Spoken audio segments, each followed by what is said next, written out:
আল্লাহ সুবহানাহু ওয়া তাআলা এরপর বলছেন ফাযকুরুসমাল্লাহ আলাইহা সাফা, যখন এই প্রাণীটা সব কাতারবদ্ধভাবে দাঁড়িয়ে যায় অতএব তাকে তখন আল্লাহর নাম স্মরণ করো, অর্থাৎ আল্লাহর নাম নিয়ে জবে করো। এরপরে ফাইদা ওয়াজাবা জুনুবুহা, অতঃপর যখন এই পশুটা কাত হয়ে পড়ে গেল, পশু নিস্তেজ হয়ে গেল, ওটাকে পাইট করো, ওর গোস্ত মাংস আলাদা করো, করার পরে ওইটাকে তোমরা কি করো, ফাকুলু মিনহা, তোমরা সেখান হতে খাও, ওয়াতিমুল কানিয়া, আর খাওয়াও, অল মুতাররা, যে চায় তাকে খাওয়াও, যে চায় না তাকেও খাওয়াও। এখানে তিনটা ভাগ। কয়টা ভাগ? একটা হলো নিজে খাবেন নিজের জন্য, আর একটা হলো আত্মীয় পরিজন, আর একটা হলো ফকির মিসকিন। কয় ভাগ? কথা বলেন, কয় ভাগ? মাসাইলে কুরবানি 23 পৃষ্ঠা দেখবেন, হাদিসটা মিরাতে আছে। 3 ভাগ। তাহলে এখানে সমাজের ভাগ আসলো কোত্থেকে? সমাজে ভাগ আছে না নাই? সমাজে ভাগ আসলো কোত্থেকে? কে আবিষ্কার করলো? এ দায়ভার কে নেবে? হুজুর তাহলে কি সমাজবদ্ধ জীবন যাপন করবো না? 100 বার করবেন, 100 বার করবেন, 1000 বার করবেন। আমি সমাজবদ্ধ জীবন যাপন করতে নিষেধ করি নাই, কিন্তু সমাজের ভাগটা আসলো কি করে আমাকে বোঝাবেন তো। আপনার নিজে খাবেন, পরিবারকে খাওয়াবেন, আত্মীয় পরিজনকে খাওয়াবেন, ফকির মিসকিনকে দিবেন। 1 ভাগ আপনার নিজের নিয়ে যান, আত্মীয়টা আপনি নিয়ে যায় বন্টন করে দেন। ফকির মিসকিনের ভাগটার জন্য সমাজের দরকার আছে, আছে না নাই? আছে না নাই? ফকির মিসকিনের ভাগের জন্য সমাজের দরকার আছে। সমাজ এখানে সর্বোত্তম বন্টন করতে পারে। কিন্তু আমাদের দেশে যে প্রহসন করা হচ্ছে, সমাজের ভাগ থেকে আবার যে কুরবানি দেশে আবার ফেরত পায় কিনা? মন খারাপ হচ্ছে আপনাদের? প্রায় সমাজ, প্রায় 99% সব সমাজ থেকে আবার গোস্ত ফেরত আসে। বন্ধুগণ, সর্বোত্তম বন্টন হচ্ছে সমাজের ভিতরে যারা আছে শুধু তাদেরকেই দিলেন, কিন্তু আমরা বিদেশি বহিরাগত, আমাদের গোস্ত কিনে খাইতে হবে, আমরা তো সমাজের না। এভাবে বন্টন হচ্ছে কিনা? অথচ আপনার উচিত আপনার এই এলাকায় যারা কুরবানি দেয়নি তাদের একটা লিস্ট করা।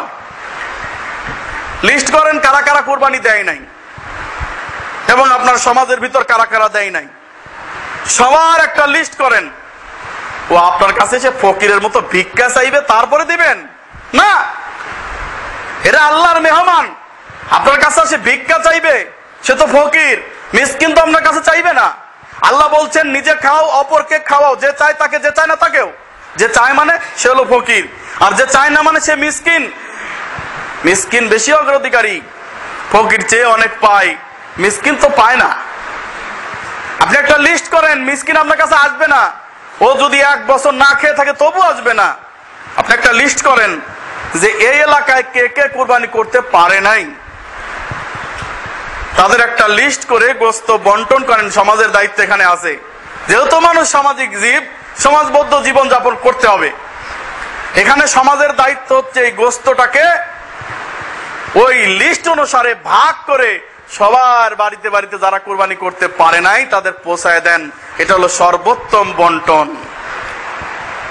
আমাদের দেশে এই গাজীপুরে একটা রান দিয়ে আসে, আর একটু গোস্ত মাঝখান থেকে দিয়ে আসলো সমাজের। এরপরে আবার ওই রান, ওই গোস্ত, খাসি, ভেড়া সব একত্রিত হয়ে আবার এটা ভাগ হয়ে আবার যার যে কুরবানি করেছিল তার কাছে ফেরত গেল। কিন্তু যারা কুরবানি করতে পারে নাই, সমাজে নাই, তারা পাইলই না।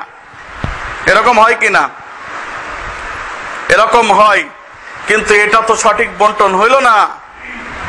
কুরবানি করা সুন্নাত, কিন্তু কুরবানি দুর্নীতি করলে এর জন্য আপনাকে অনেক বড় কিছু কি করতে হবে, অনেক বড় মাসুল দিতে হবে। জি, আপনি দান করেছেন, আল্লাহ রাসূল সাল্লাল্লাহু আলাইহি ওয়াসাল্লাম বলছেন 1 ভাগ তুমি নিজে খাও, 1 ভাগ আত্মীয় পরিজনকে খাওয়াও, আর এক ভাগ তুমি সাদাকা করে দাও, যারা কোরবানি করতে পারে নাই তাদেরকে দিয়ে দাও। কিন্তু আপনি কি করলেন? নিজের ভাগ তো নিলেন, আলহামদুলিল্লাহ। এরপরে আত্মীয় পরিজনের ভাগটাও নিলেন, আচ্ছা ওটা নেন, আপনি বন্টন করেন, অসুবিধা নেই। এরপরে আপনি যে মিসকিন সাদাকা দিয়ে এসেছেন, আপনি বড় মিসকিন সেজে আবার ওই গোস্তটা ফেরত পাওয়ার জন্য লালায়িত হলেন। আর আপনি ফেরত পেলেনও, কারণ আপনার সমাজপতি খুব ভালো মানুষ, আপনাকে ফেরত দিল।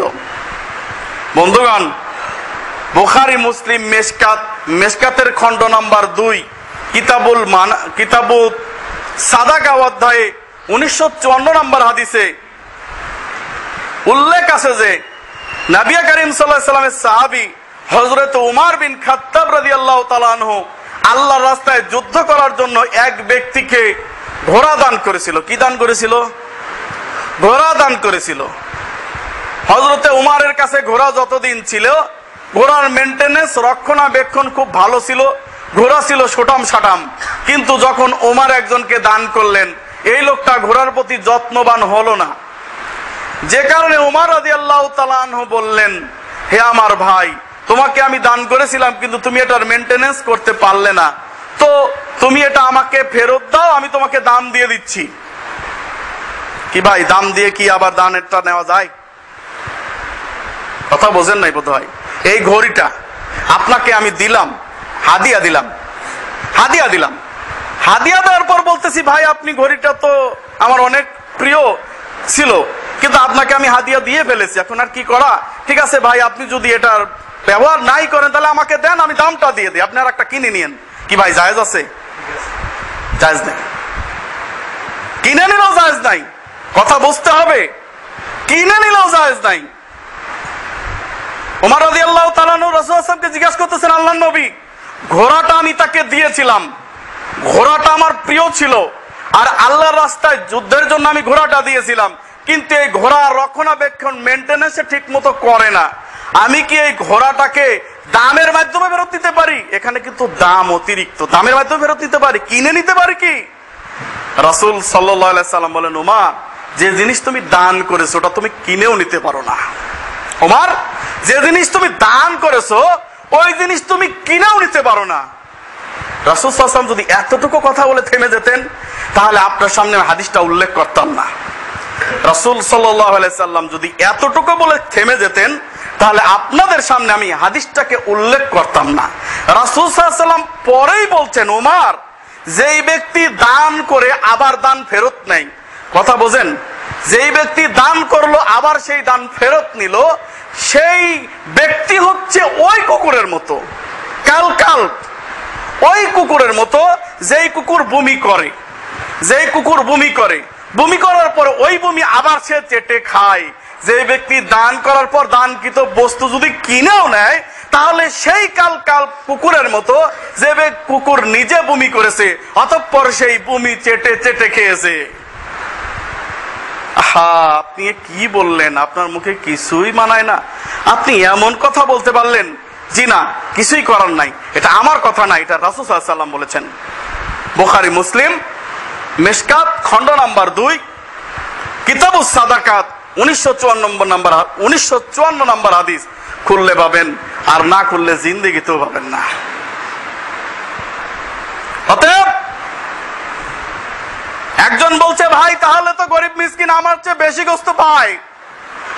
জি, পেতেই পারে, আপনার কি? বেল পাকলে কাকের কি? কাকের এত কি? বেল পেকেছে, এটা মানুষ বুঝবে, কাকের কি? গরিব মিসকিন গোশত একটু বেশি পেলে আপনার কি? আপনার সমস্যাটা কোথায়? আপনার কোরবানির গোশত এত খেতে মন চাইলে আপনি 3টা কোরবানি করেন, 2টা আল্লাহর রাস্তায় দিয়ে দেন, পুরো একটা আপনার ফ্রিজের মধ্যে ঢোকান, কেউ না করে নাই। একটা আল্লাহর রাস্তায় দিয়ে দেন, 2টা পুরো ফ্রিজের মধ্যে ঢোকায় দেন, কেউ না করে নাই। বন্ধুগণ, কি আর বলবো, অনেক বড় লোক হয়েছেন, আপনাদের জমির দাম অনেক হয়েছে, আপনারা এখন বলছেন কুরবানির গোশত ভালো লাগে, সারা বছর খেতে মন চায়, তাই বেশি বড় গরু কুরবানি দিলাম, যাতে ফ্রিজটা পুরোপুরি টাইট করে আটকে রাখা যায়। ভাই, আল্লাহর মায়ের দুনিয়ার ভাই, এই 3 দিন যে ফ্রিজের কানেকশন পায়নি, ও বেচারা ঠিক পায়নি। গোস্ত রয়েছে 2 মণ। কয় মণ? কথা বোঝেন নাই? 2 মণ গোস্ত। ফ্রিজের যে কানেকশন 3 দিন পায় নাই, ও ঠিক পায় নাই। আচ্ছা, গোস্তটা কি হয়েছে? গোবর হয়ে গেছে, পুরা গোবর হয়ে গেছে। ইন্নালিল্লাহ। অতঃপর কাউকে না জানিয়ে মাটির মধ্যে বেচারা দাফন করে দিয়েছে। নিজেও খেতে পারে নাই, কাউকে দিতেও পারে নাই। কি হলো দশা? কি হলো দশা? ভাই, আল্লাহর কসম করে বলি, আজকে যদি আপনার নিঃশ্বাসটা বন্ধ হয়ে যায়, যে বিছানায় আপনি শুয়ে রয়েছেন, সর্বপ্রথম ওই বিছানা থেকে আপনার ওই প্রিয় বালিশটাকে আগে সরাই নিবে। নেবে কিনা? নেবে কিনা? তুলতুলে বিছানা থেকে মাটির মধ্যে নামিয়ে দিবে। মাটির মধ্যে নামিয়ে পাটির মধ্যে একটা কাপড় বিছানা ছিল, ওটাও সরিয়ে দিয়ে শুধু পাটির মধ্যে আপনাকে শুয়ে দিবে। দিবে কি দিবে না? দিবে কি দিবে না? কোন কোটিপতি 3.5, কোন কোটিপতি 3টার বেশি কাপড় নিয়ে কি যেতে পারবে কবরে? 3টার বেশি কাপড় নিয়ে যেতে পারবে? দামি অথবা কম দামি, 3টা কাপড়ের বেশি নিতে পারবে? এর বেশি নিতে পারবে? তাহলে দুনিয়া ধরে আসি, আপনি দেন না কেন? গরিব যদি থাকে, গরিবকে দিতে থাকেন, দিতে থাকেন। গরিব বেশি পেল, এজন্য আপনার কি? আপনার তো কোনো সমস্যা নেই। তারা পেল, তারা খাক। সারা বছর তারা গোস্ত খায় না, আপনি তো সারা বছর খান। তাহলে সে যদি ঈদের মধ্যে একটু গোস্ত আপনার চেয়ে বেশি পায়, এজন্য আপনার এত কি সমস্যা বুঝলাম না। এজন্য আল্লাহ সুবহানাহু ওয়া তাআলা বলছেন পবিত্র কোরআনে সূরা হাজ 22 নম্বর সূরার 37 নম্বর আয়াত, লা ইয়ানালাল্লাহু লুহুমুহা ওয়ালা দিমাউহা ওয়ালা দিমাউহা ওয়ালাকি ইয়ানালুহুত তাকওয়া মিনকুম কাযালিকা সাখখারাহা লাকুম লিতুকাব্বিরুল্লাহা আলা মা হাদাকুম ওয়া বাশশিরিল মুহসিনিন। লা ইয়ানালাল্লাহু লুহুমুহা, আল্লাহর কাছে গোশত পৌঁছায় না। পৌঁছায়? আল্লাহর কাছে গোশত পৌঁছায়? পৌঁছায় না। ওয়ালা দিমাউহা, ও রক্ত আল্লাহর কাছে পৌঁছায় না। ওয়ালাকি ইয়ানালুহুত তাকওয়া মিনকুম, বরং তোমাদের অন্তর্নিহিত তাকওয়া আল্লাহর কাছে পৌঁছায়, এছাড়া অন্য কিছু আল্লাহর কাছে পৌঁছায় না। সুতরাং যে পশুটাকে আল্লাহ সুবহানাহু ওয়া তাআলা তোমাদের জন্য বশীভূত করিয়া দিয়েছেন, যে পশুটাকে তোমাদের জন্য উন্নত করে দিয়েছেন, সেই পশুটাকে কোরবানি করার সময় আল্লাহর নাম স্মরণ করো, আল্লাহর মহত্ব ঘোষণা করো।